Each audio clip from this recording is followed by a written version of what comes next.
नमस्कार, स्वागत है आपका कमोडिटी अगले हफ्ते में, जहां हम आपको कमोडिटी से जुड़े तमाम सवालों के जवाब देंगे। साथ ही कमोडिटी मार्केट में अगले हफ्ते के लिए ट्रेडिंग रणनीति बनाने में हम आपकी मदद करेंगे। कमोडिटी मार्केट में बाजार को समझने के साथ साथ रणनीति बनाना भी बेहद जरूरी है।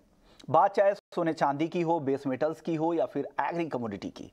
ट्रेडिंग की बारीकियों को समझने से जोखिम तो कम होता ही है, आपके लिए मुनाफे के रास्ते भी खुल जाते हैं। इस हफ्ते कमोडिटी बाजार के अनुभव के आधार पर अगले हफ्ते की शानदार ट्रेडिंग की रणनीति बनाने में हमारे एक्सपर्ट्स आपकी पूरी मदद करेंगे, जिसके लिए ये शो आपको देखना बेहद जरूरी है। तो चलिए शुरू करते हैं कमोडिटी अगले हफ्ते। और आज हमारे साथ तीन खास मेहमान हैं। रविंद्र राव हैं, वीपी हेड कमोडिटीज रिसर्च हैं कोटक सिक्योरिटीज से।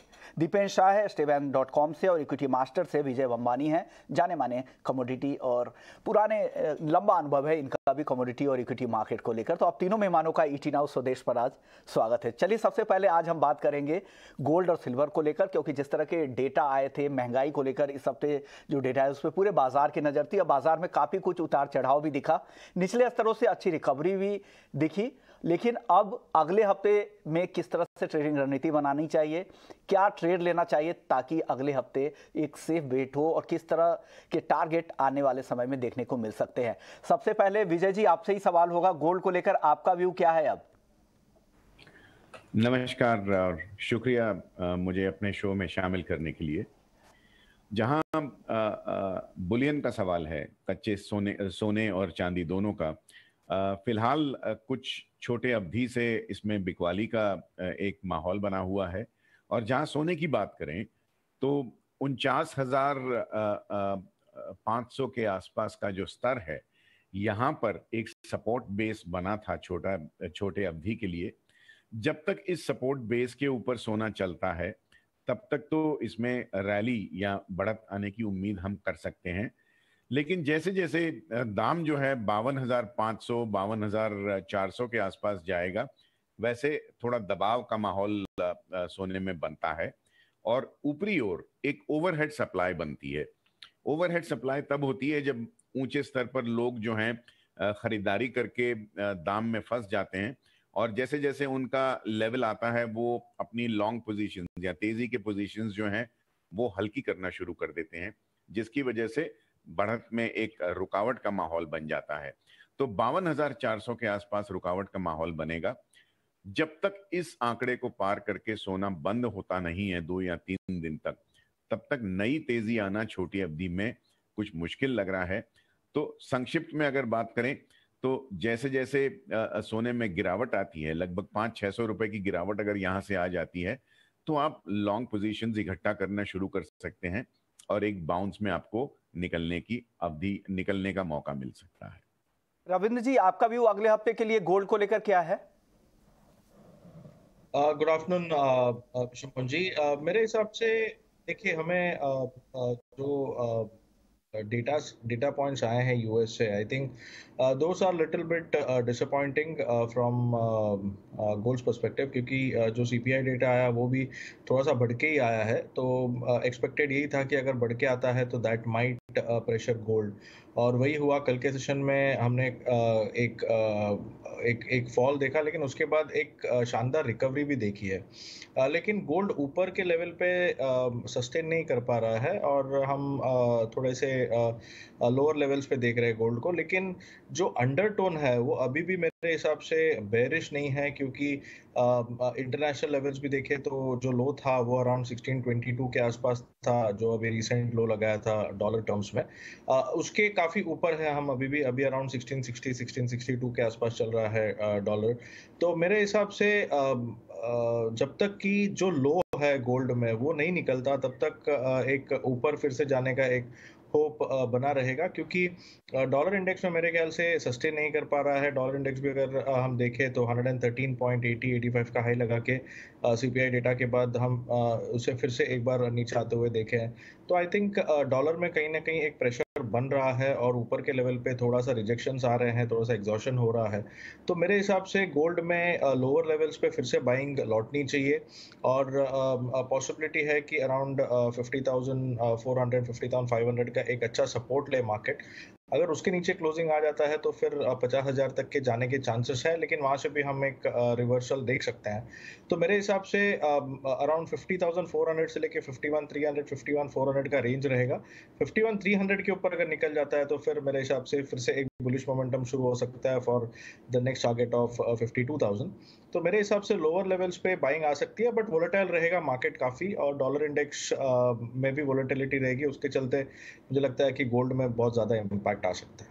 ओके, दीपेन जी, आपका व्यू क्या है अगले हफ्ते के लिए बुलियन मार्केट को लेकर?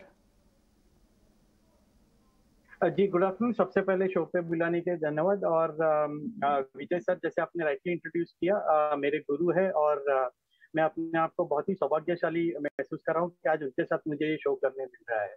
Thank you very much for the opportunity. देखिए, अगर बुलियन की हम बात करेंगे तो सिल्वर काफी समय से थोड़े प्रॉफिट बुकिंग के बाद इन लेवल्स पे सपोर्ट लेने की कोशिश कर रहा है। तो हमारा मानना ऐसा है कि इवनिंग सेशन में अगर 57,000 56,800 के आसपास प्राइसेस आते हैं तो आप सिल्वर में डेफिनेटली बाई करके चले। थोड़ा सा डीपर स्टॉप लॉस रखें, लेकिन हम फिर से इस क्वार्टर के लिए 61,000 61,500 के टारगेट्स रख सकते हैं। और पुल बैक में भी आपको अगले हफ्ते में 58,500 to 59,000 के लेवल्स देखने मिल सकते हैं। तो आई थिंक गोल्ड और सिल्वर की पिक में, प्रेशियस मेटल्स में हम सिल्वर को ज्यादा फोकस करें। ओके, विजय जी, क्रूड को लेकर क्या व्यू अब आ रहा है? अब एक टाइट रेंज में फंसता हुआ नजर आ रहा है। हालांकि इस हफ्ते कमजोरी तो दिखी है ऊपरी स्तरों से, लेकिन क्या लग रहा है अगले हफ्ते किस तरह की चाल क्रूड में दिख सकती है?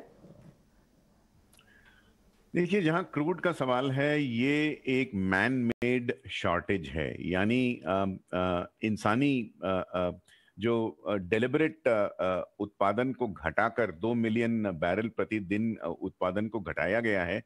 इसकी वजह से एक उछाल आया था क्रूड में पिछले हफ्ते, और अगर धीरे धीरे मार्केट इस बात को फैक्टर इन कर लेता है तो मेरा मानना है ऊपरी ओर क्रूड में बिकवाली करनी चाहिए। खास करके अगर बढ़त के दौरान आपको 7,375 7,400 के आसपास का स्तर दिखे तो आने वाले सप्ताह में वहां पर बिकवाली आएगी। शायद 100-150 रुपए का स्टॉप लॉस हो सकता है, लेकिन जैसे ही दाम जो हैं वो 7,175 के नीचे टिकेंगे, मुझे लगता है फिर से आप 6,800 के आसपास का स्तर देख पाएंगे कच्चे तेल में। मैं WTI क्रूड की बात कर रहा हूं, MCX पर। ओके ओके, चलिए अब कुछ सवाल जवाब भी ले लेते हैं। कई दर्शकों के सवाल है हमारे पास। सबसे पहला सवाल मयंक गुप्ता का है, यूपी से। कॉपर और जिंक दोनों में जानना चाह रहे कि क्या ट्रेड लेना चाहिए। कॉपर और जिंक के लिए क्या ट्रेडिंग रणनीति बनाने की सलाह दे रहे हैं रविंद्र जी आप? मेरे हिसाब से कॉपर और जिंक दोनों ही लोअर लेवल्स पे हमने एक अच्छा सपोर्ट देखा है। अभी जो रिसेंट कॉपर में फॉल आया टुवर्ड्स 644, आई थिंक अभी भी 638 640 का लेवल जो है वो उसे होल्ड किए हुए है। और अगर जिंक की बात करें तो जिंक में भी आई थिंक 268 266 का एक सपोर्ट जोन है, उसे होल्ड किया हुआ है प्राइजेस। तो मेरे हिसाब से जैसे मैंने बताया कि डॉलर थोड़ा सा एग्जॉस्ट होता हुआ दिख रहा है, और अगर ये होता है तो फिर सारा ही कमोडिटीज में एक पॉजिटिवनेस कंटिन्यू हो सकता है। तो मुझे लगता है कि कॉपर में अराउंड से 648 would be a good buying zone. 638 का एक स्टॉप लॉस होना चाहिए, और अपसाइड मुझे लगता है कि 670 672 तक हम देख सकते हैं। और जिंक में भी आई थिंक एक 276 के ऊपर सस्टेन नहीं कर रहा है। अगर सस्टेन कर जाता है तो मुझे लगता है कि जिंक बहुत अच्छा परफॉर्म करेगा। It might come up to 290 292 also. तो मेरे हिसाब से जिंक और कॉपर दोनों में ही बाइंग में रहना चाहिए जब तक कि सपोर्ट होल्ड करता है, and that support would be in zinc 266, and अगर कॉपर की बात करें तो 638। ओके, इवन अगले दर्शक भी जिंक पर ही है। अब रविंद्र जी ने तो अपना व्यू जिंक पर दे दिया है। इसके बंसल साहब है ग्वालियर से, ये जानना चाह रहे हैं कि जिंक में क्या करना चाहिए करंट लेवल के आसपास में। दीपेन जी, आपकी सलाह क्या होगी जिंक पर?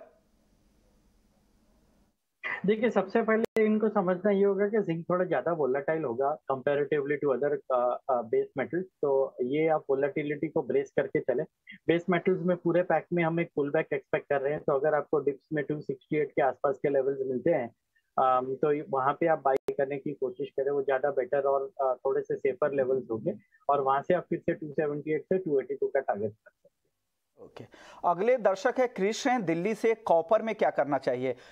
विजय जी, कॉपर पर क्या सलाह देंगे क्रिश को आप? देखिए, धीरे धीरे जो है कॉपर में बिकवाली का जो माहौल बना था कुछ महीने पहले, वो अब थमता हुआ नजर आ रहा है और एक सपोर्ट बेस बना है 650 के आसपास का।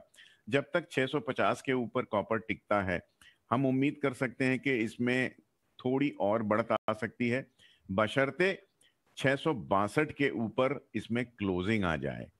और छोटे अवधि का मूविंग एवरेज जो है, औसत दाम जो है, वो बड़े अवधि के औसत दाम को ऊपर काटने की कगार पर है। लेकिन अभी बढ़त में कंफर्मेटरी रैली चाहिए। अभी भी बढ़त का जो माहौल है कुछ प्री मैच्योर है। जैसा मैंने कहा, 662 के ऊपर लगातार ट्रेड करना शुरू करे तो इसमें शॉर्ट कवरिंग और फ्रेश बाइंग का माहौल फिर से बन सकता है। चलिए, अब एक अगली दर्शक है हमारे साथ, मनीषा जी हैं पलवल से। इनका सवाल नेचुरल गैस को लेकर है। क्या अगले हफ्ते नेचुरल गैस में 600 रुपए तक का लेवल दिख सकता है? रविंद्र जी, आपको लगता है कि 600 का लेवल मुमकिन है क्या अगले हफ्ते नेचुरल गैस में? थोड़ा मुश्किल लगता है विश्व मोहन, लेकिन यस, हमें एक चीज़ देखना होगा कि रशिया में जो कंसर्न चल रहे हैं, आई थिंक वो फिर से थोड़े से एस्केलेट हो रहे हैं, और अगर कुछ मेजर ट्रिगर आता है तो नेचुरल गैस का तो हमने देखा ही है कि 50-60 रुपए का रैली तो एक दिन में आ जाता है। बट एज ऑफ नाउ कोई मेजर ट्रिगर नहीं है, और प्योरली अगर मैं प्राइस एक्शन देखता हूँ तो प्राइस एक्शन के हिसाब से I think 562 is very crucial. अगर उसके ऊपर सस्टेन करता है से क्लोजिंग बेसिस पे, तो पॉसिबिलिटी है कि 570 580 तक प्राइसेस आ सकते हैं। But I think 560 is very very crucial, और लोअर लेवल्स पे 538 के नीचे नहीं जाना चाहिए। अगर 538 के नीचे चला जाता है और क्लोजिंग आ जाता है तो फिर पॉसिबिलिटी है कि फिर से एक बार जो अभी recent I would say double bottom के आसपास 526 के आसपास एक बार फिर से एक बार दिखा सकता है। तो मेरे हिसाब से ओवरऑल जो रेंज है इसका वो 560 से लेके 540 का रहेगा। 530 के नीचे वीक हो जाएगा और 560 के ऊपर हम एक 20-25 रुपए का बुलिश मोमेंटम देख सकते हैं। दीपेन, आपको क्या लग रहा है, 600 का लेवल आपको दिख रहा है क्या चार्ट पर नियर टर्म में नेचुरल गैस में? जी, सबसे पहले तो मनीषा जी रेगुलर वॉचर लग रही है शो की, और मेरी कामना यही रहेगी कि वो रेगुलरली शो को वॉच करते रहे और अपने प्रश्न भेजते रहे। देखिए, लग तो रहा है कि नेचुरल गैस में थोड़ा सा एक पुल बैक के लिए तैयारी हो चुका है। ओवरसोल्ड टेरिटरी से हम देख रहे हैं कि प्राइसेस में काफी अच्छा सपोर्ट मिल रहा है 525 530 के रेंजेस में। तो 600 राउंड फिगर नहीं कह के अगर 590 585 के लेवल्स भी आते हैं तो काफी अच्छे रेंज हो सकते हैं प्रॉफिट बुकिंग के लिए। तो आइडियल अपॉर्चुनिटी है, अगर डिप आती है तो वहां पे खरीद के चले with strict stop loss of 525, and on the higher side हम 590 से 95 के लेवल्स देख। अगले दर्शक महेश हैं हैदराबाद से। इन्होंने गोल्ड 50,559 रुपए पर खरीदा है। अब जानना चाह रहे हैं कि आगे क्या रहेगा, क्या करना चाहिए इनको। क्या सलाह देंगे रविंद्र जी इनको? 50,559 की बाइंग लेवल है इनकी। वेल, आई थिंक जो अभी रिसेंट हमने जो फॉल देखा था टुवर्ड्स 50,400 के आसपास, वो एक स्टॉप लॉस होना चाहिए इसमें। क्लोजिंग बेसिस पे अगर होता है तो इट वुड बी बेटर, क्योंकि हमने देखा है कि 50,400 से मार्केट ने अच्छा खासा एक रिवर्सल दिया है, so that has become a good support now. तो मुझे लगता है कि 50,400 या एट द मैक्स 50,300 का एक स्टॉप लॉस रख के होल्ड कर सकते हैं। इसमें एक रेंज बना हुआ है अभी 50,000, आई वुड से 51,100 के ऊपर नहीं सस्टेन कर रहा है प्राइजेस, और लोअर लेवल्स पे 50-400 के नीचे नहीं जा रहा है। तो मेरे हिसाब से वो सपोर्ट रख के आप होल्ड कर सकते हैं, और अगर 51,100 के ऊपर सस्टेन करता है तो आप इसको ट्रेल कर सकते हैं, क्योंकि अगर रैली आती है तो I think the rally could be very big towards 52-500। तो मेरे हिसाब से 50,400 या 50,300 का स्टॉप लॉस रख के होल्ड कर सकते हैं। ओके, तो आपको एक रेंज बता दिया गया है, उसके नीचे का स्टॉप लॉस लगा ले, 50,300 के आसपास का स्टॉप लॉस लगा के इसे होल्ड करें। जब 51,000 के ऊपर जाए तो ट्रेलिंग स्टॉप लॉस भी आप लगा सकते हैं, आप स्टॉप लॉस को अपने बाई लेवल के ऊपर कर सकते हैं। अगले दर्शक है ब्रजेश पटेल है सूरत से। विजय जी, आपसे ही ये सवाल करना चाह रहे हैं कि अगले 10 दिनों में सोने का क्या लेवल दिख सकता है। इनके पास एक पोजीशन भी है इनकी, गोल्ड मिनी इन्होंने 2 लॉट खरीद रखी है 50,650 रुपए पर। क्या करना चाहिए इनको, और 10 दिनों का क्या आउटलुक है आपको? मुझे लगता है काफी कुछ डिपेंड करेगा जियोपॉलिटिकल सिचुएशन पर और यूएस डॉलर इंडेक्स पर। अगर यूएस डॉलर इंडेक्स बढ़ता है तो सोने में वैसे ही थोड़ा बहुत दबाव बना हुआ है और गिरावट की उम्मीद हम कर सकते हैं। हो सकता है गोल्ड मिनी जो है 50,000 का स्तर फिर से छूने आ जाए। पहली बात तो इसमें आप एवरेजिंग ना करें, अगर दाम नीचे की ओर आता है तो इसमें एवरेजिंग ना करें, और एक स्टॉप लॉस लगाकर आप होल्ड कर सकते हैं अपनी पोजीशन को। स्टॉप लॉस होगा 50,050 या 50,075 के आसपास का। बढ़त के दौरान आपकी जो पोजीशन है, अगर गोल्ड 51,000 के करीब जाता है तो वहां पर मुनाफा वसूली कर लें, और इसके बाद की रणनीति थोड़ा जियोपॉलिटिकल सिचुएशन जो अभी गर्मा गर्म हो गया है वो थोड़ा कूल डाउन कर जाए तो उसके बाद आप एक फिर से रणनीति बना सकते हैं। तो ये व्यू है आपके लिए। चलिए अब अगले दर्शक हमारे साथ आरयू पटेल साहब हैं। इनके पास एल्युमिनियम है, 209 रुपए 50 पैसे की बाइंग लेवल है, 205 रुपए का स्टॉप लॉस लगा रखा है। अब ये पूछ रहे हैं कि अगले हफ्ते के लिए होल्ड करें कि क्या करें। रविंद्र जी क्या सलाह देंगे इनको? 209 रुपए 50 पैसे की बाइंग है। आरयू पटेल साहब।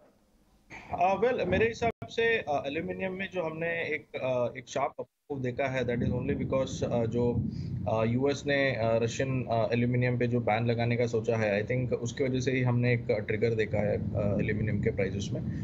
बट ऐसे न्यूज़ नॉर्मली थोड़े से शॉर्ट टर्म होते हैं और बहुत क्विकली जो इनका गेन्स है वो इरेज हो जाता है, और वही हमने देखा 2 बार एल्यूमिनियम 210 211 के आसपास जाके वहाँ पे हमने रिजेक्शन देखा है।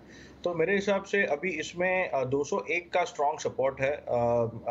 थोड़ा सा रेंज बढ़ गया है क्योंकि वोलेटिलिटी बढ़ गई है इसमें, तो 201 का सपोर्ट है। जब तक कि वो होल्ड है तब तक आप बाइंग में रह सकते हैं। अगर ये 210 211 के ऊपर सस्टेन कर गया तो फिर मुझे लगता है कि 215 से लेके 220 तक के लेवल्स आ सकते हैं। तो 201 का क्लोजिंग बेसिस पे एक स्टॉप लॉस मेंटेन कीजिए और होल्ड कीजिए, और जैसे ऊपर जाता है तो ये स्टॉप लॉस जो है उसे ट्रेल कर दीजिए। इनके पास रविंद्र जी एक और पोजीशन है कॉपर की, 655 में बाई कर रखा है, क्या करें? इसे भी होल्ड करके रखें अगले हफ्ते? बिल्कुल, क्योंकि कॉपर में भी कोई ऐसा वीकनेस नहीं दिख रहा है। जैसे मैंने बताया कि 638 640 का सपोर्ट है, जब तक कि उसके नीचे कॉपर नहीं जाता तब तक कॉपर में कोई बहुत शार्प वीकनेस अभी एज ऑफ नाउ तो नहीं लग रहा है। तो मेरे हिसाब से वो स्टॉप लॉस मेंटेन कर सकते हैं। अगर उनको थोड़ा सा अगर 638 640 थोड़ा सा दूर होता है स्टॉप लॉस, तो जो नियर टर्म स्टॉप लॉस है वो अराउंड 646 का है, वो मेंटेन कर सकते हैं। या फिर अगर थोड़े से कंजर्वेटिव होके स्टॉप लॉस रख सकते हैं तो 638 640 का रखिए। मुझे लगता है कि 670 से 675 तक 675 तक का लेवल एक बार कॉपर में दिख सकता है। चलिए अब अगले दर्शक का सवाल ले लेते हैं। हमारे साथ पवन है हिसार से, ग्वार सीड के बारे में जानना चाह रहे हैं कि आगे कितनी तेजी की उम्मीद ग्वार सीड में लग रही है। हाजिर में इनके पास माल है। दीपेन जी क्या सलाह देंगे 2023 के लिए? किस तरह की तेजी की उम्मीद आप कर रहे हैं ग्वार सीड में?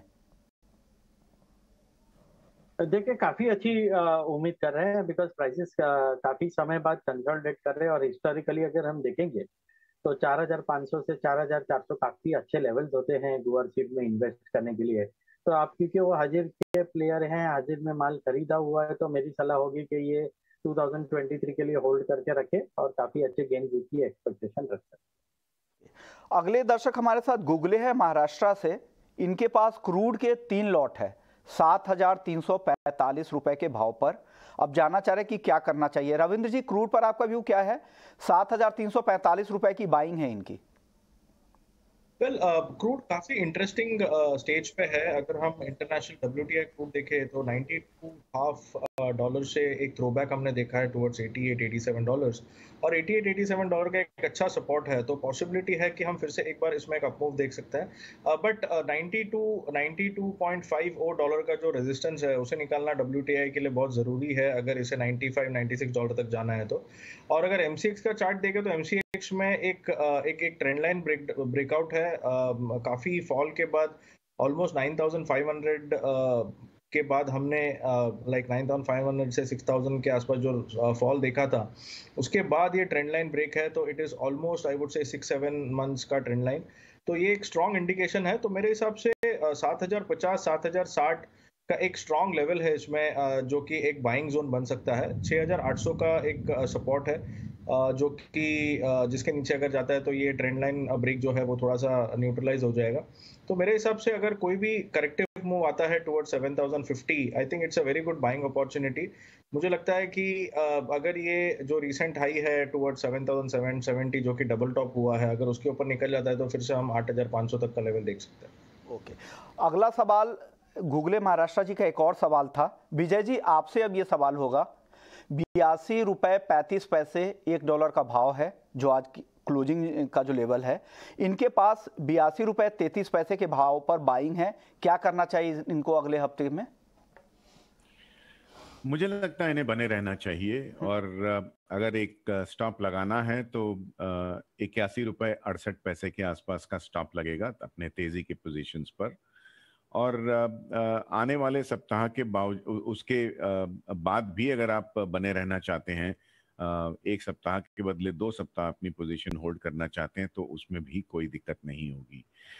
मुझे लगता है दिवाली के बाद एक प्रोबेबिलिटी, एक संभावना बनती है कि 83 का जो एक मनोवैज्ञानिक साइकोलॉजिकल सपोर्ट, जो रेजिस्टेंस लेवल है राउंड फिगर का 83 का, वो USD INR या तो छू पाएगा या शायद उसे पार कर ले।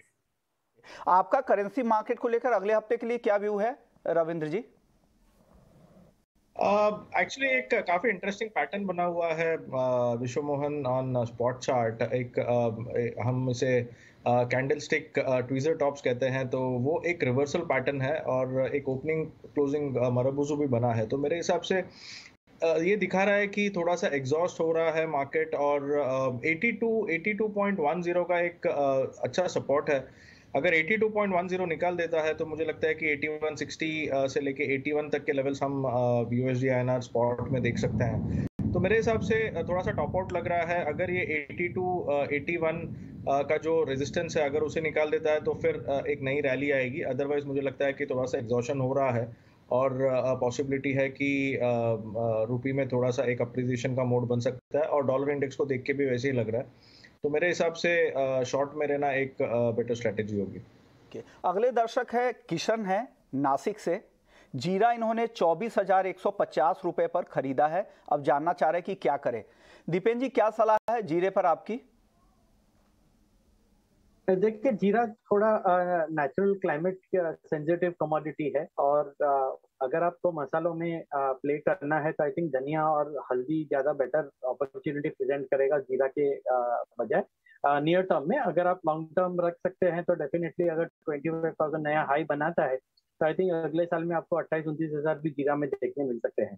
तो डिपेंड ये करता है कि आप कितना टाइम फ्रेम पे है। अगर आप ट्रेडिंग करना चाहें तो आई थिंक धनिया और हल्दी बेटर होगा जीरा के मुकाबले, और अगर आप लॉन्ग टर्म होल्ड कर सकते हैं तो जीरा को होल्ड करके चल सकते हैं। इसके अलावा आपके आज के लो के स्टॉप लॉस के साथ अपनी पोजीशन को होल्ड करना चाहे ट्रेडिंग के लिए तो होल्ड कर सकते हैं, but again at the cost of repeating my self, धनिया एक बेटर प्रोपोजिशन है। ओके, धनिया बेहतर इनको लग रहा है। चलिए, अगले जो कॉलर है वो है मंटू जी हैं नवीनगर से।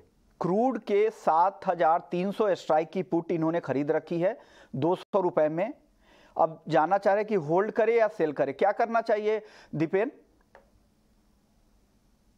देखिए, अगेन 7,300 7,350 के आसपास प्राइसेस टिक नहीं पा रहे हैं, लेकिन ट्रेंड अभी भी थोड़ा पॉजिटिव बायस की तरफ है।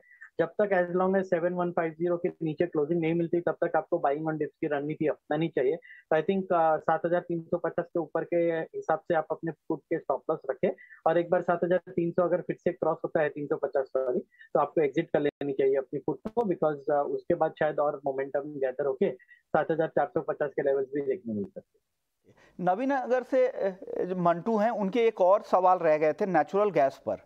ये 600 स्ट्राइक की कॉल भी इनके पास है 20 रुपए पे। अब जानना चाह रहे कि क्या करे, क्या लग रहा है ये विजय जी, क्या लग रहा है 600 का लेवल दिख सकता है क्या अगले हफ्ते? वो एक तो मनीषा जी का भी सवाल था, आपसे नेचुरल गैस पे बात भी नहीं हुई थी, और इन्होंने 600 स्ट्राइक का कॉल भी ले रखा है।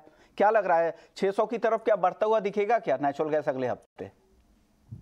देखिए, नेचुरल गैस जो है कमोडिटी बाजार में सबसे ज्यादा वोलेटाइल काउंटर है, जिसे स्टैटिस्टिकल बीटा कहते हैं गणित में।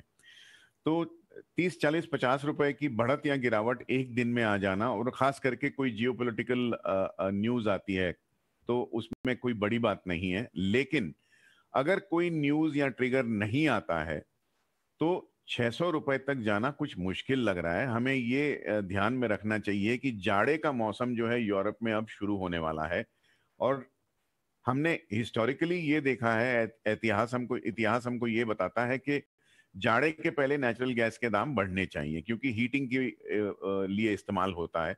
अगर जाड़े के पहले भी नेचुरल गैस के दाम नहीं बढ़ पा रहे हैं तो शायद इतनी मुश्किल ना होगी सप्लाई की, जितनी की मार्केट में घबराहट फैली हुई थी कि बहुत किल्लत हो जाएगी नेचुरल गैस की।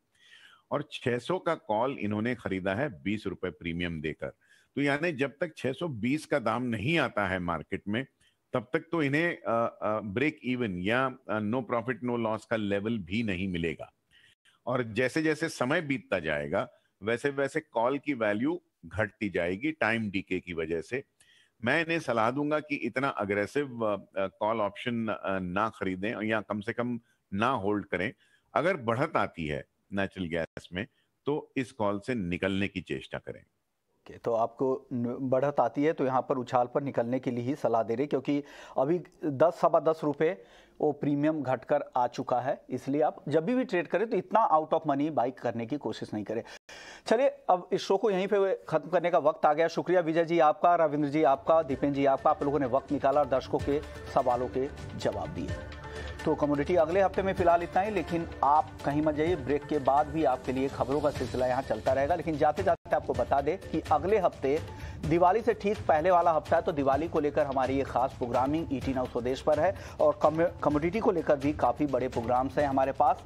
तो गोल्डन शॉपिंग की 360 डिग्री एनालिसिस होगी। दिवाली पर कैसे आपको गोल्डन बनानी है, कैसे गोल्डन शॉपिंग करनी है, और शॉपिंग को लेकर क्या एहतियात आपको बरतनी है, ग्राउंड पर कैसे शॉपिंग करें, शॉपिंग की पूरी टेस्टिंग ग्राउंड से भी करके आपको बताएंगे। हमारे साथ देश के जाने माने बड़े ज्वेलर्स के साथ ग्राउंड के भी कुछ बड़े एक्सपर्ट्स होंगे।